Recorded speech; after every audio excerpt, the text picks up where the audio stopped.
शोभित एक अच्छा छात्र था। उसने हाई स्कूल में इंटरमीडिएट की परीक्षा में पूरे जिले में टॉप किया था, पर इस सफलता के बावजूद उसके माता पिता उससे खुश नहीं थे। कारण था पढ़ाई को लेकर उसका घमंड और अपने बड़ों से तमीज से बात ना करना। वह अक्सर ही लोगों से ऊंची आवाज में बात किया करता था और अकारण ही उनका मजाक उड़ाता था। खैर, दिन बीतते गए और देखते देखते शोभित स्नातक भी हो गया। स्नातक होने के बाद शोभित नौकरी की खोज में निकला। प्रतियोगी परीक्षा पास करने के बावजूद उसका इंटरव्यू में चयन नहीं हो पाता। शोभित को लगा कि अच्छे अंक के दम पर उसे आसानी से नौकरी मिल जाएगी, पर ऐसा ना हो सका। काफी प्रयास के बाद भी वो सफल ना हो सका। हर बार उसका घमंड, बात करने का तरीका इंटरव्यू लेने वाले को अखर जाता और वह उसे ना लेती। निरंतर मिल रही असफलता से शोभित हताश हो चुका था, पर अभी भी उसे समझ में नहीं आ रहा था कि उसे अपना व्यवहार बदलना की आवश्यकता है। एक दिन रास्ते में शोभित की मुलाकात अपने स्कूल के प्रिय अध्यापक से हो गई। वह उन्हें बहुत मानता था और स्नेह करता था। शोभित ने अध्यापक को सारी बात बताई। क्योंकि अध्यापक शोभित के व्यवहार से परिचित थे, तो उन्होंने कहा कि कल तुम मेरे घर आना और मैं तुम्हें उपाय बताऊंगा। शोभित अगले दिन मास्टर साहब के यहाँ घर पहुंच गया। मास्टर साहब घर पे चावल पका रहे थे। दोनों आपस में बात कर रहे थे। मास्टर साहब ने शोभित से कहा, जाके देख के आओ कि चावल पके कि नहीं। शोभित अंदर गया और उसने अंदर से ही कहा, सर चावल पक गए, मैं गैस बंद कर देता हूँ। मास्टर साहब भी ऐसे ही करने को कहा। अब शोभित और मास्टर साहब आमने सामने बैठे और मास्टर साहब शोभित की तरफ मुस्कुराते हुए बोले, शोभित तुमने कैसा लगाया पता कि चावल पक गए? शोभित बोला, ये तो बहुत आसान है। मैंने चावल का एक दाना उठाया और उसे चेक किया, वो पका है कि नहीं।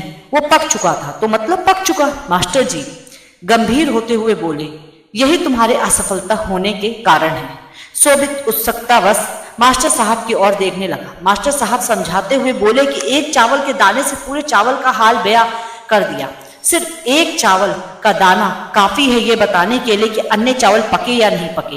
हो सकता है कि कुछ चावल ना पके हों, तुम्हें उन्हें नहीं खोज सके, वो तो सिर्फ खाते वक्त ही अपना स्वभाव बताएंगे। इसी प्रकार मनुष्य कई गुणों से बना होता है।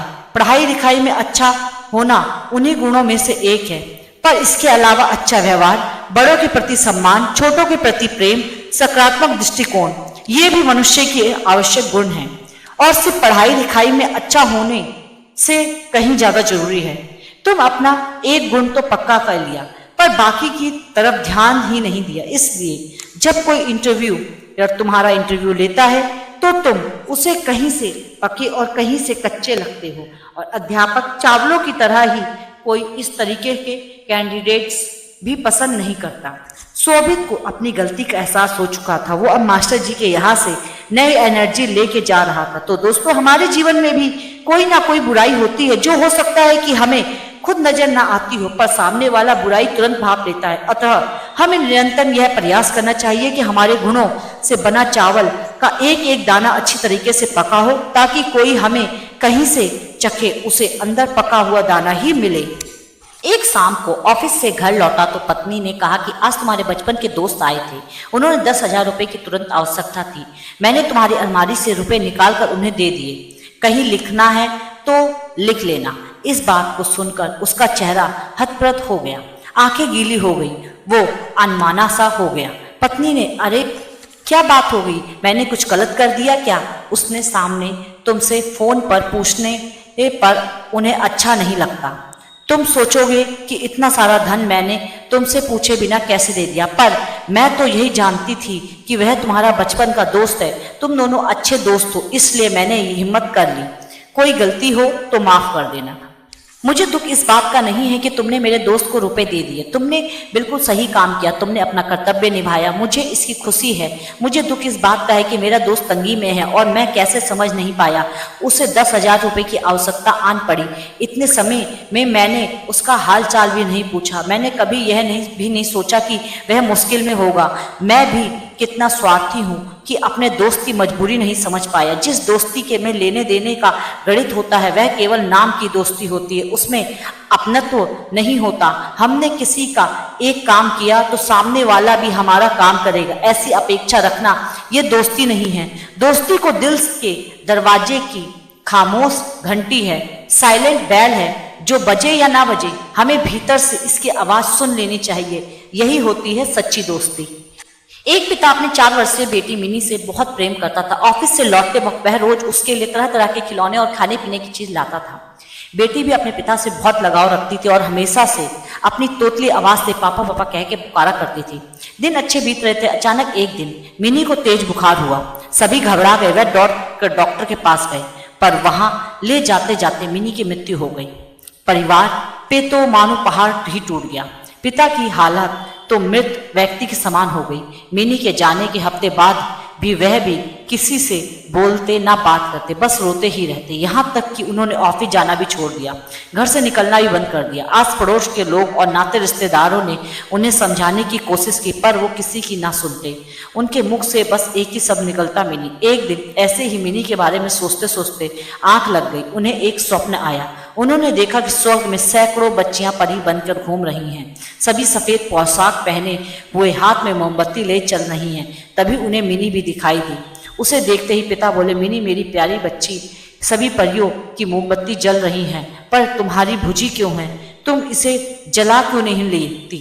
मिनी बोली, पापा मैं तो बार बार मोमबत्ती जलाती हूँ, पर आप रोते हो तो आपके आंसू से मेरी मोमबत्ती बुझ जाती है। ये सुनते ही पिता की नींद टूट गई और उन्होंने अपनी गलती का एहसास हो गया। वो समझ गए कि उनकी इस दुखी रहने से उनकी बेटी भी खुश नहीं रह सकती। अतः वह पुनः सामान्य जीवन में की तरफ बढ़ने लगे। मित्रों, किसी करीबी के जाने से गम शब्दों से बयान नहीं किया जा सकता, पर कहीं ना कहीं हमें अपने आप को मजबूत करना होता है और अपनी जिम्मेदारियों को निभाना होता है, और शायद ऐसा करना ही मरने वाले की आत्मा को शांति देता है। इसमें कोई संदेह नहीं कि हमने प्रेम नहीं करते, वो हमें खुशी देखना चाहते हैं अपने जाने के बाद भी। जन्म से ठीक पहले एक बालक भगवान से कहता है, प्रभु आप मुझे नया जन्म मत दीजिए, मुझे पता है पृथ्वी पर बहुत बुरे लोग रहते हैं, मैं वहां नहीं जाना चाहता। और ऐसा कहकर वह उदास होकर बैठ जाता है। भगवान स्नेह पूर्वक उसके सिर पर हाथ फेरते हैं और सृष्टि के नियम अनुसार उसे जन्म लेने की महत्वता को समझाते हैं। बालक बहुत देर हट करता है, पर भगवान के बहुत मनाने पर वो नए जन्म के लेने को तैयार हो जाता है। ठीक है प्रभु, अगर आपकी यह इच्छा है कि मैं मित्र लोक से जाऊं तो वही सही, पर जाने से पहले आपको मुझे एक वचन देना होगा। बालक भगवान से कहता है। भगवान बोलते हैं, पुत्र तुम क्या चाहते हो? बालक, आप वचन दीजिए कि जब तक मैं पृथ्वी पर हूं तब तक हर क्षण आप मेरे साथ होंगे। भगवान, अवश्य ऐसे ही होगा बालक, पर पृथ्वी पर आप अदृश्य हो जाते हैं, भला मैं कैसे जानूंगा कि आप मेरे साथ हैं? भगवान, जब भी तुम आंख बंद करोगे मैं तुम्हें 2 जोड़ी पैरों के निशान दिखाई देंगे और उन्हें देखकर समझ जाना कि मैं तुम्हारे साथ हूं। फिर कुछ ही क्षणों में बालक का जन्म हो गया। जन्म के बाद वह संसारिक बातों में पड़कर भगवान के हुए वार्तालाप को भूल जाता है, पर मरते समय उसे इस बात की याद आती है। वह भगवान के वचन की पुष्टि करना चाहता है। वह आंखें बंद कर अपना जीवन याद करने लगता है। वह देखता है कि उसे जन्म के समय से ही 2 जोड़ी पैरों के निशान दिख रहे हैं, परंतु जिस समय वो सबसे बुरे वक्त से गुजर रहा था उस समय केवल 1 जोड़ी पैर के निशान ही दिखाई दे रहे हैं। यह देखकर वह दुखी हो जाता है। भगवान ने अपना वचन नहीं निभाया, उसने अब के अकेला ही छोड़ दिया बुरे वक्त में। उसकी सबसे अधिक जरूरत थी। जब मरने के बाद वो भगवान के समक्ष पहुंचा और रूठते हुए बोला, प्रभु आपने तो कहा था कि आप हर समय मेरे साथ रहेंगे, पर मुसीबत के समय 2 की जगह 1 जोड़ी ही पैर दिखाई दिए। बताइए आपने उस समय मेरा साथ क्यों छोड़ा? भगवान मुस्कुराए, बोले, पुत्र जब तुम घोर विपत्ति से गुजर रहे थे तब मेरा हृदय द्रवित हो उठा। मैंने तुम्हें अपनी गोद में उठा लिया, इसलिए उस समय सिर्फ मेरे पैरों के चिन्ह दिखाई पड़ रहे थे।